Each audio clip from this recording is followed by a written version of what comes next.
Assalamualaikum warahmatullahi wabarakatuh.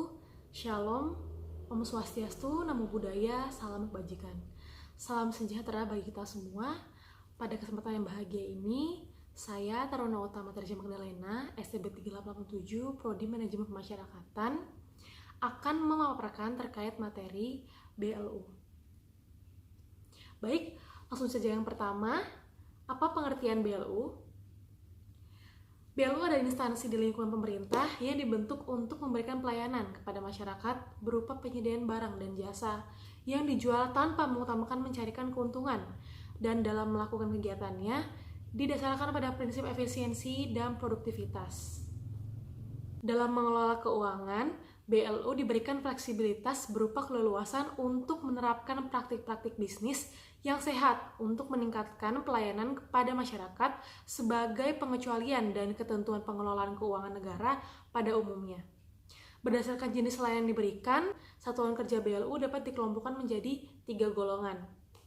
Yang pertama yaitu penyedia layanan, barang dan jasa, misalnya pendidikan dan pelatihan, kesehatan, penelitian, dan pengembangan, serta bidang penyiaran publik. Yang kedua, pengelola wilayah atau kawasan tertentu, misalnya otorita, kawasan pengembangan ekonomi terpadu. Dan yang ketiga, pengelola dana khusus, misalnya pengelola dana bergulir, rekening dana investasi, dan rekening pembangunan daerah. Nah, kira-kira tujuan dari BLU sendiri itu apa ya? Berikut tujuan dari BLU, yaitu untuk meningkatkan pelayanan kepada masyarakat dalam rangka memajukan kesejahteraan umum dan mencerdaskan kehidupan bangsa dengan diberikan fleksibilitas dalam pengelolaan keuangan berdasarkan prinsip ekonomi dan produktivitas serta penerapan praktik bisnis yang sehat. Satuan kerja BLU memiliki karakteristik sebagai berikut. Yang pertama, berkedudukan sebagai lembaga pemerintah bukan kekayaan negara yang dipisahkan. Yang kedua, menyelenggarakan pelayanan umum yang menghasilkan semi barang atau jasa publik. Yang ketiga, tidak mengutamakan mencari keuntungan atau laba. Yang keempat, dikelola secara otonom dengan prinsip efisiensi dan produktivitas ala bisnis. Yang kelima, rencana kerja atau anggaran dan pertanggungjawaban dikonsolidasikan pada instansi induk. Yang keenam, pendapatan BLU dapat digunakan langsung. Dan yang ketujuh, pegawai dapat terdiri atas PNS dan profesional non-PNS. Nah, kita coba lihat ke belakang dulu ya, bagaimana sejarah BLU dibentuk. Reformasi keuangan negara mengamanatkan pergeseran sistem penganggaran dari tradisional menjadi penganggaran berbasis kinerja, agar penggunaan dana pemerintah menjadi berorientasi pada output. Perubahan ini sangat penting karena kebutuhan dana yang makin tinggi, tapi sumber daya pemerintah terbatas. Penganggaran ini dilaksanakan oleh pemerintah modern di berbagai negara. Mewirausahakan pemerintah adalah paradigma untuk mendorong peningkatan pelayanan.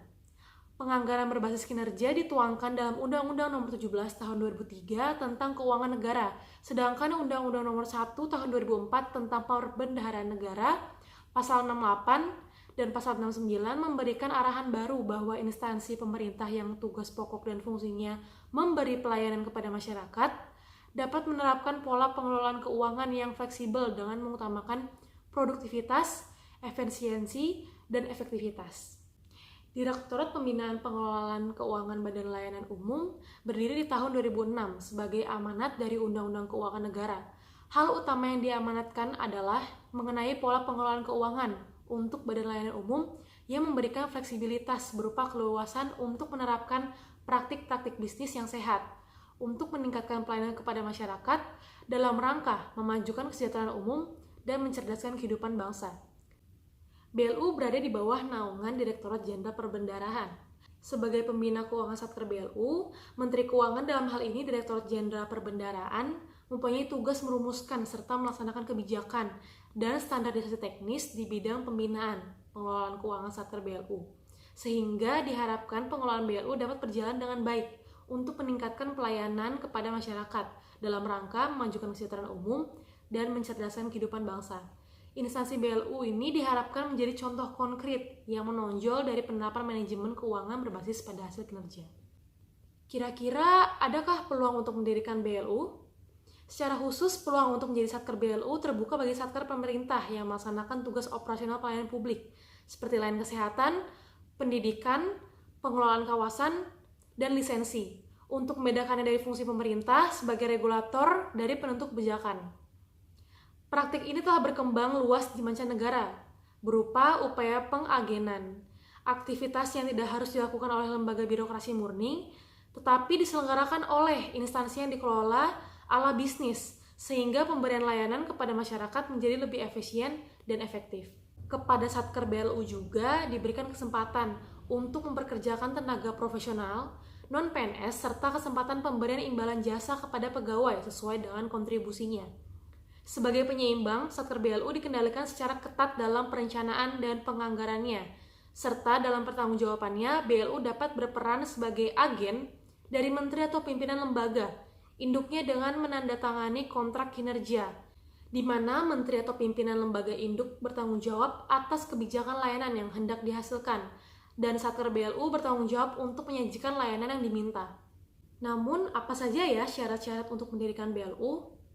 Persyaratan BLU menurut PP 23 tahun 2005, untuk bisa menjadi BLU ada beberapa persyaratan yang harus dipenuhi, yaitu pertama, persyaratan substansif, yaitu instansi pemerintah yang bersangkutan menyelenggarakan layanan umum yang berhubungan dengan penyediaan barang dan jasa atau layanan umum, pengelolaan wilayah atau kawasan tertentu untuk tujuan meningkatkan perekonomian masyarakat atau layanan umum, dan pengelolaan dana khusus dalam rangka meningkatkan ekonomi atau pelayanan kepada masyarakat. Selanjutnya, persyaratan teknis. Kinerja pelayanan di bidang tugas pokok dan fungsinya layak dikelola dan ditingkatkan pencapaiannya melalui BLU, sebagaimana direkomendasikan oleh menteri atau pimpinan lembaga atau kepala SKPD sesuai dengan kewenangannya. Dan kinerja keuangan satuan kerja instansi yang bersangkutan adalah sehat, sebagaimana ditunjukkan dalam dokumen usulan penetapan BLU. Yang terakhir, persyaratan administratif, yaitu persyaratan kesanggupan untuk meningkatkan kinerja pelayanan keuangan dan manfaat bagi masyarakat. Di antaranya, yang pertama, pola tata kelola, yang kedua, rencana strategis bisnis, yang ketiga, laporan keuangan pokok, yang keempat, standar pelayanan minimum, dan yang kelima, laporan audit terakhir atau pernyataan bersedia untuk diaudit secara independen. Badan layanan umum dibagi menjadi beberapa rumpun, yaitu rumpun kesehatan, terdiri dari rumah sakit dan balai kesehatan yang dibina oleh Kemenkes, rumah sakit TNI, dan rumah sakit Polri. Kemudian rumpun pendidikan yang terdiri dari perguruan tinggi negeri, perguruan tinggi agama Islam negeri, politeknik kesehatan, serta politeknik dan balai pendidikan lainnya. Dan yang terakhir yaitu rumpun lainnya, yang mana terdiri dari BLU pengelola dana, BLU pengelola kawasan, BLU pengelola aset bandara, serta penyedia barang dan jasa lainnya. Kira-kira bagaimana ya laporan pertanggungjawaban keuangan BLU? BLU menyusun laporan keuangan berdasarkan standar akuntansi keuangan, seperti yang ditetapkan oleh Asosiasi Profesi Akuntan. Laporan keuangan yang dibuat oleh BLU terdiri dari neraca, laporan aktivitas atau operasional, laporan arus kas, dan catatan atas laporan keuangan. Masih bingung untuk membedakan badan layanan umum dengan unit organisasi atau instansi pemerintah lainnya? Kita simak bareng yuk. Yang pertama, BLU merupakan instansi pemerintah yang menyediakan barang dan jasa yang bersentuhan langsung dengan masyarakat. Oleh karena itu, BLU menyediakan barang dan jasa kepada masyarakat, maka ada pendapatan yang diperoleh oleh BLU dari biaya yang dibebankan kepada konsumennya.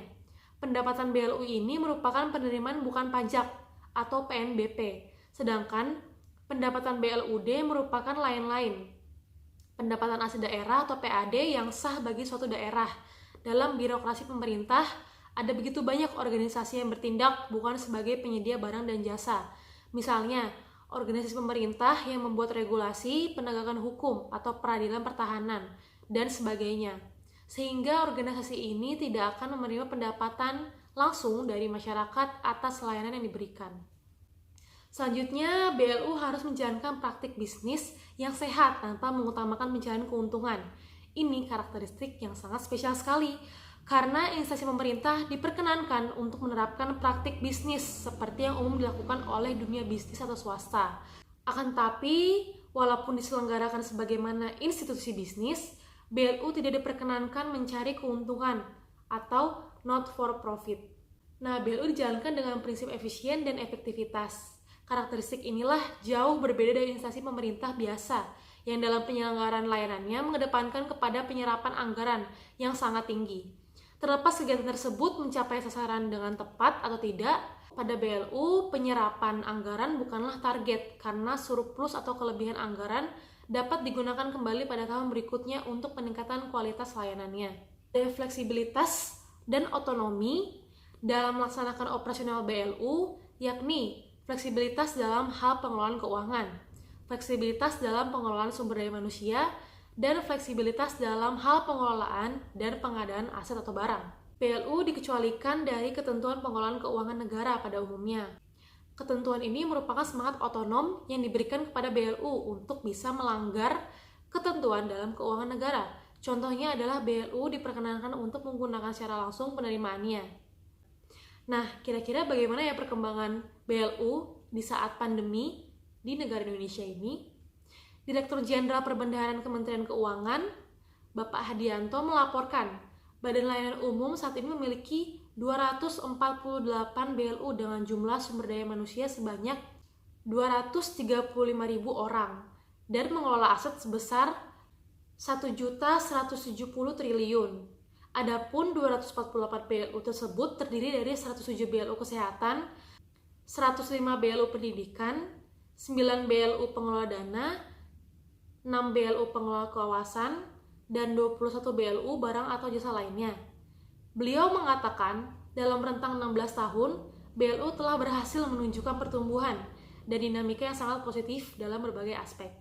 BLU yang semula hanya rumpun kesehatan dan pendidikan saat ini telah berkembang mencakup rumpun pengelolaan dana, kawasan, penyediaan barang dan jasa, bahkan sampai ke sektor pariwisata. Kementerian Keuangan melaporkan di masa pandemi, Badan Layanan Umum mencatatkan pertumbuhan signifikan. Pada tahun 2020 lalu, pendapatan dari BLU mencapai 69,9 triliun. Jumlah tersebut melampaui target yang sebesar 50 triliun. Artinya, penerimaan dari BLU tersebut mencapai 139% dari target yang ditentukan. Meski pendapatan negara mengalami penurunan signifikan, sekitar 16%, namun pendapatan BLU mampu tumbuh positif, yakni sebesar 69,9 triliun dari target 50 triliun, atau capaiannya 139% lebih dari target. Capaian tersebut juga meningkat signifikan bila dibandingkan dengan realisasi tahun sebelumnya. Pada tahun 2019, realisasi penerimaan dari BLU mencapai 48,8 triliun. Artinya, di tahun 2020 penerimaan dari BLU mengalami pertumbuhan 40,2%. Peningkatan penerimaan BLU tersebut didorong oleh sinergi dan kerja keras dari BLU teknis bersama dengan kementerian atau lembaga untuk menjalankan kebijakan pemerintah. Upaya yang dilakukan antara lain melalui refocusing anggaran, transfer kas antar BLU, serta simplifikasi 15 peraturan Menteri Keuangan menjadi satu peraturan Menteri Keuangan yang diharapkan dapat menjadi pedoman dan memudahkan pemahaman stakeholders. Meski demikian, BLU tetap harus melakukan beragam langkah yang di luar kebiasaan di tahun ini, sebab tahun ini masih menjadi tahun yang diliputi tantangan, lantaran pandemi yang belum berakhir. Dengan demikian, harapannya BLU mampu memberikan kontribusi untuk pertumbuhan ekonomi nasional. Selama masa pandemi, BLU dituntut untuk mampu memberikan extra effort dan inovasi untuk penanganan pandemi COVID. BLU juga didorong untuk mampu memberikan pengembangan pelayanan dengan pembiayaan alternatif, link and match dengan kebutuhan industri, dan optimalisasi aset BLU. Kesimpulan yang dapat kita ambil dari video ini adalah Badan Layanan Umum atau disingkat BLU adalah instansi di lingkungan pemerintah yang dibentuk untuk memberikan pelayanan kepada masyarakat berupa penyediaan barang atau jasa yang dijual tanpa mengutamakan mencari keuntungan, dan dalam melakukan kegiatannya didasarkan pada prinsip efisiensi dan produktivitas. BLU terdapat di lingkungan pemerintah pusat dan pemerintah daerah. BLU di daerah disebut dengan Badan Layanan Umum Daerah atau disingkat sebagai BLUD. Saya mengucapkan terima kasih atas perhatiannya. Apabila ada perkataan saya dan perilaku saya yang kurang berkenan, saya mohon maaf. Semoga kita diberikan kesehatan selalu. Amin. Wassalamualaikum warahmatullahi wabarakatuh.